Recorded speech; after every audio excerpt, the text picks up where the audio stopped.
નીકળ્યા સાધુ. હા, સાધુ તો ચલતા ભલા. હા, સાધુ નીકળ્યા અને ચાલતા ચાલતા ત્યાંથી પસાર થતા હતા અને પેલા ભાઈ રોતા હતા કે મારા પત્ની મરી ગયા. પ્રેમ હતો, રડતા હતા. એટલે પેલા સાધુ એવું કીધું, અલે ભલા માણસ, એનું જીવન પૂરું થયું, તારા સાથે આટલો નાતો હતો, તારે રડાય? આવું ના રડાય. એ મરી ગયા તે મરી ગયા, રડવાનું નહીં. તું જાણતો નથી ભક્તિ કરવાની મજામાં રહેવાનું. હા, સમય નીકળતો ગયો. બીજી વાર થોડા દિવસો પછી કોઈ બીજાનું મરણ થયું તો ત્યાં પણ આવી રીતે રડતા જોયા. એટલે બધાને વચ્ચે બેસીને સાધુજીએ એક જ ઉપદેશ આપ્યો, મોટો ઉપદેશ.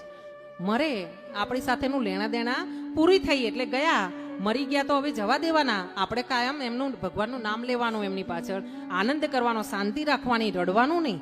આવું સાધુ ઉપદેશ દે. જ્યાં જ્યાં પણ એને તક મળે એટલે સાધુ એક જ ઉપદેશ આપે. જવાવાળા જાય, આપણે આપણી રીતે ભગવાનનું નામ લેવાનું, મસ્ત રહેવાનું. હા, બન્યું એવું, એક દિવસ એ સાધુની બકરી મરી ગઈ. હા, એ સાધુની બકરી મરી ગઈ.